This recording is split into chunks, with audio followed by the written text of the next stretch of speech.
Not only known for fine mineral repair and restoration, MCP is also incredibly well known for the great minerals that they pull straight out of the ground, the great minerals they collect from collections that are going up to sale, and the great minerals that they always put on exhibit. So let's go check up with Alessandro and see what they have here at the 2024 Hard Rock Summit show.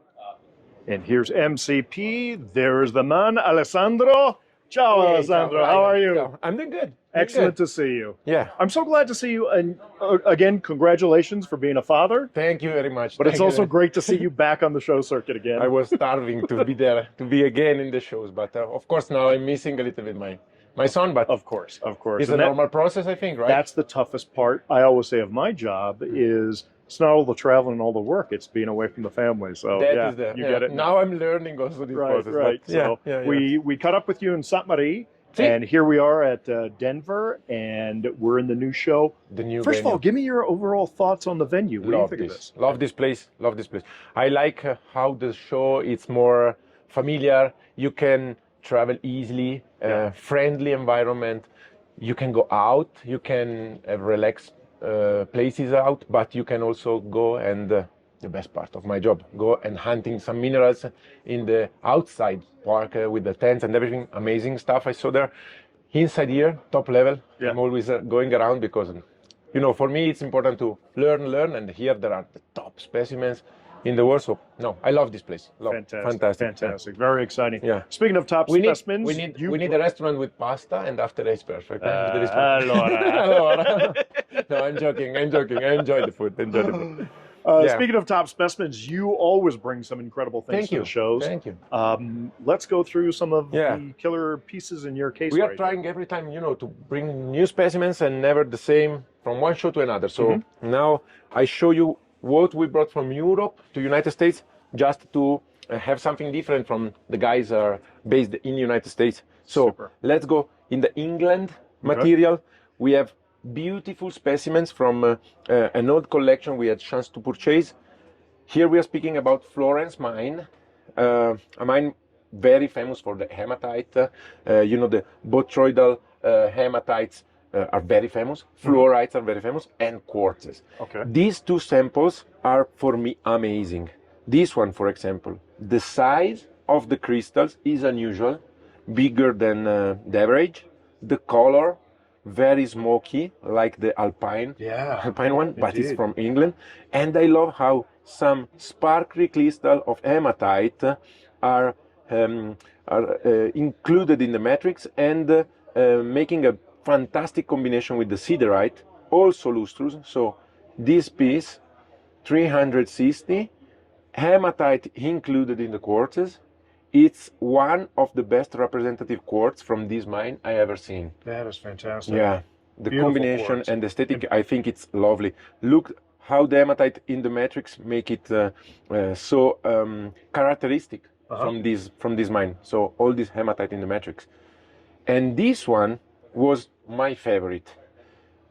After I discovered in the same collection a smaller one, same mine, but where the hematite is included in the last step. Oh, wow. So you keep the luster of the piece because the hematite is under and not covering.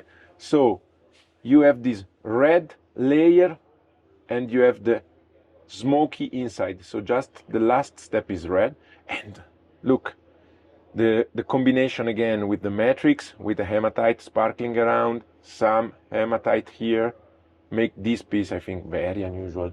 And I love it. And I love the two together because they are so different. Correct. Some elements are very similar, but they're also from the same mine. Correct. I love them too. They have to be sold as a set. I think they have to go like a brothers. Yes, they have to be sold. But I think this is something not common to see during the shows. Yeah. Always with quartz from England. We don't know if we have to present first the quartz or first the fluorite because it's half and half. So it's a cubic fluorite where the quartz did a beautiful game and decided to split the crystals in two. So this means the fluids were horizontal and cover the quartz and leave the fluorite.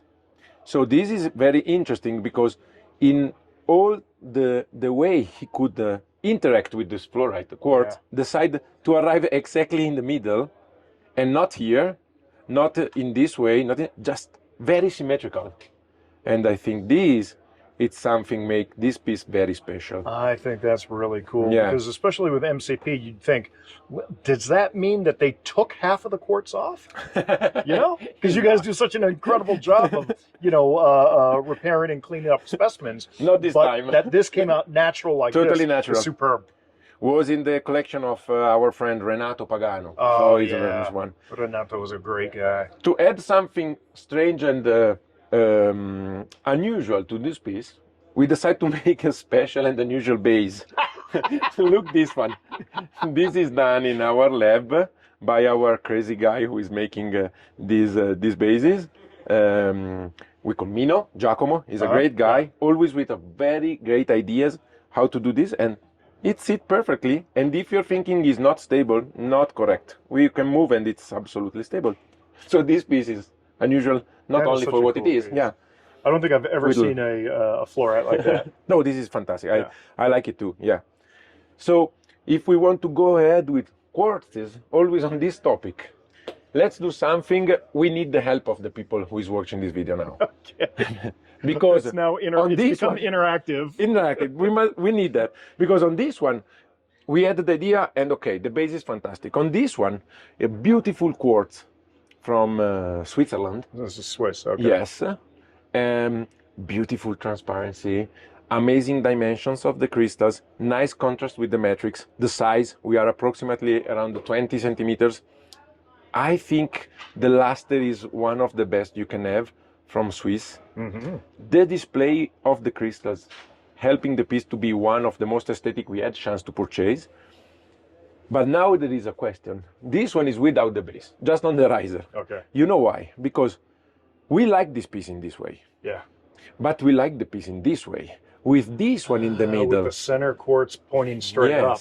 So if we put like this, for sure 50% of the people will say, but I prefer to put like this. And we were thinking, and after 2 days, me and Federico telling maybe like this, maybe like that, we say, we bring the piece as it is. Nobody took the decision, and we will think about some days more, maybe when we will be back. If it's not sold, we will bring in Munich, and if it's still available, we will show you what is the decision. Maybe with the help of the people who's watching this video now. Will be fantastic. Either that, or you sell it with 2 bases, and everyone gets 2 bases. It happens already and once. then it's on every other week they can change it. Correct. Maybe the base has an engraving on top and an engraving on top. Right. You can flip the base. You can flip. It's easier. By the way, if the people want to play and give their advice, this is the A position. This is the B position. Okay. Please, guys, help us. Sometimes we need help too. So there you go. Viewers watching this, vote on what is your preferred position. A position, which is like this, or B position, which is like that. And we'll take a look in the comments. Oh, that's going to be fun. Yeah. And it might depend on the collector where that's going to go in their collection. If it's going to go in the center of a cabinet, maybe it's A position. But if it's going to go on the edge and there is something that can balance it, maybe it's B position. Both positions are correct. Yes, but as we have the problem with the shelves to put the specimens, every time we do the position, sometimes like this dumburite is nice here, but here is not good enough, and this is correct. So it depends also in the position of the cabinet. Absolutely. Yeah. I love that. Can I take the chance to have the help again of the people? Why not? Because this piece we brought here in the United States. So this was Europeans. Now we move in the United States. I brought this piece, always from Renato Pagano collection. This is a pseudomorphosis of cadmium-smithsonite after dolomite from Arkansas. That's really cool. Yeah. Renato put in his record Monte Cristo mine. Okay. So this mine from Arkansas, for him was the origin of this piece. But one guy stopped by and said for him, this is Philadelphia. Yeah, an American guy. He said, hey, I dug there and it's Philadelphia mine. So now, when it's Renato Pagano, so very valuable people who knows what he's collecting, tell you it's Monte Cristo. I'm feeling bad to just put a line and say, Right. okay, no, this is Philadelphia, it was wrong. So if we can have the help of somebody who is more focused and expert in these localities, that will be great to know. Because this piece, for me, it's amazing. We have in Italy cadmium-smithsonite, pseudomorphosis. Yeah. But this one, on after dolomite, I think it's lovely. There looks like petals of some flowers on the white matrix, disposed very, very well on this balance piece. And honestly, I usually, I collect garnet mainly or alpine minerals. When I saw this one, I said, come on, this yellow inside the showcase, it helps all the aesthetic of the showcases because it's very bright. Certainly, yeah. I mean, really good yellow minerals are not that common. You have the sulfurs. Sometimes you have some really beautiful yellow fluorites. Fluorite, yes, or brucites. Brucites, yes. But this is unusual and it's very technical. I like this. Yeah. And I decided to put in the center of the showcase because I think it's something unusual I never seen before. I had a chance to see it in the Renato Pagano collection. And here, this is the power of the shows. Yeah. What I like of the shows is the interaction with the people. Exactly. And they can What help you. learn. Yeah, and this is Do we know fantastic. how far the Monte Cristo mine is from the Philadelphia mine? No idea. Okay. I didn't have chance to investigate carefully, but I will do it. Thanks to me that I think I will find out. Yeah. So viewers, if you are Arkansas experts or even American mineral experts and you know the difference between pieces found at the Monte Cristo mine or the Philadelphia mine, please comment. It would be more helpful if you gave us a little bit more information than just your opinion of Monte Cristo versus Philadelphia. Correct. That'd be super. Correct. Just to let you know, the other yellow piece I found to put here because I like to play with the colors is this beautiful scapolite. Totally jammy from Tanzania. How jammy that is. I love that one. From Morogoro region.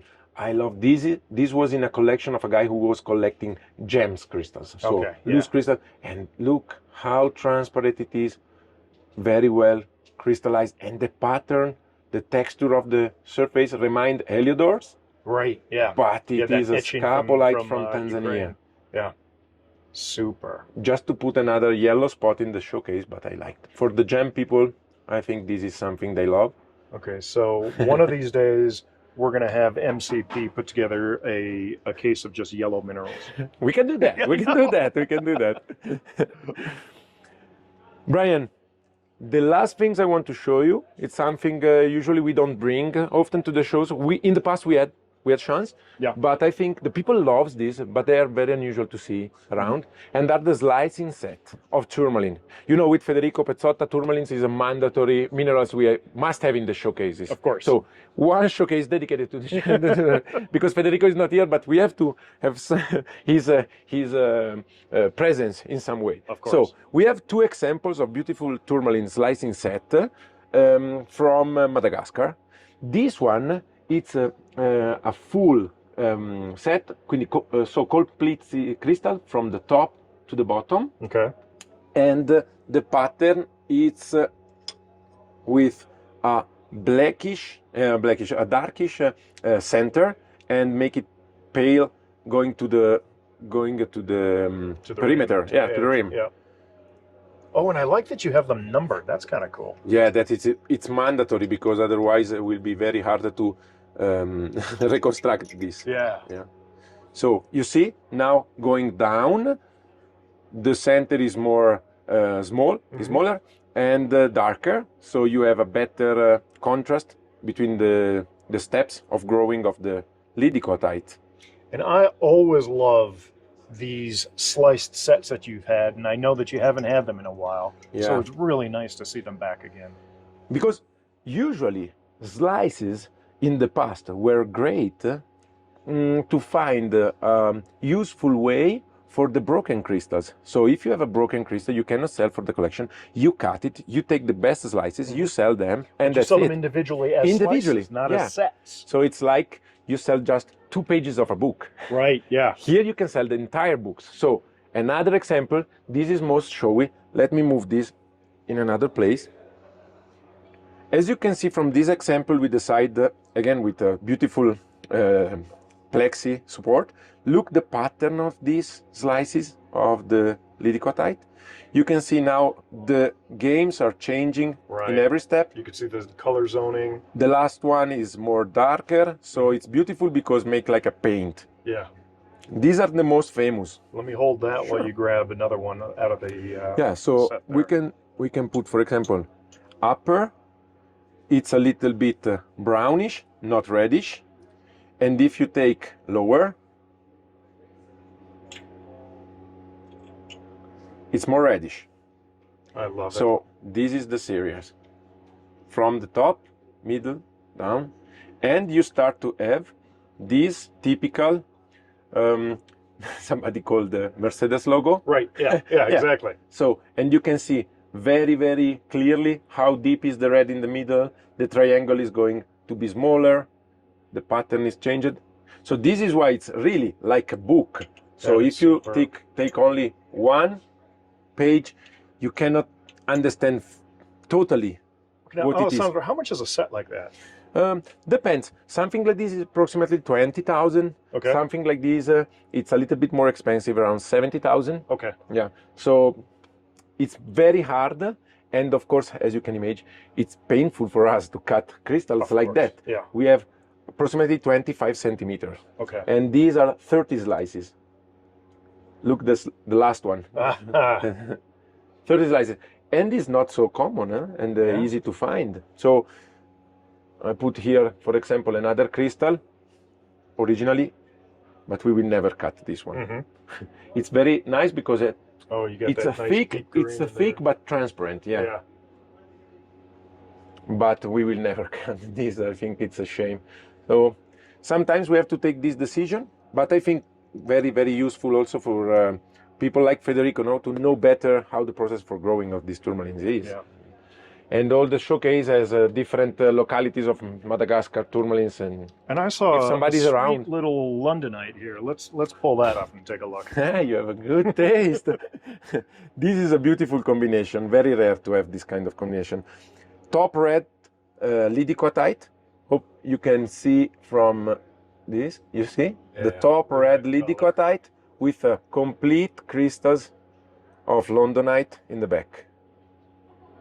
Beautiful That is combination. such a Yeah, neat combo. yeah. Look, no, I love this piece too. Great. I'm glad you see it. Yeah, it's a beautiful, beautiful example. That's the thing. It's a small thing in a case where you have a lot of giants in comparative size-wise. Yeah. But the color of that and the uniqueness just really jumps out, and so you see it immediately. And it's totally complete. So it's nice because everything is rehealed and complete. Usually you can find this combination. When you find the londonite or rhodizite in the matrix, you can see red stripes, and these are tourmalines, so Okay. you can see, or apatites, but never in a beautiful shape like this, floater like this, very hard. Yeah, Yeah. yeah. I think this piece was before COVID, Federico found it. Yeah, so looks like long time ago, but yeah, kind of 4 or So it's 5 still years ago. relatively new. Yeah, Yeah. yeah. That's exciting. And it that's was only great. one. And it's a great thumbnail. Yeah. But it's also terrific that things like this are not only found in old collections, Yeah. they're still coming out Yeah, relatively correct. fresh. Correct. Absolutely. Fantastic. So hopefully you enjoyed this. Super. I Yeah. loved it as usual. Thank you very much. Thank you. Thank you, Alessandro, and we'll see you again in Munich, and we'll see what you have there. For sure. Okay. Cannot wait to see you there. Fantastic. Ciao. Ciao, ciao.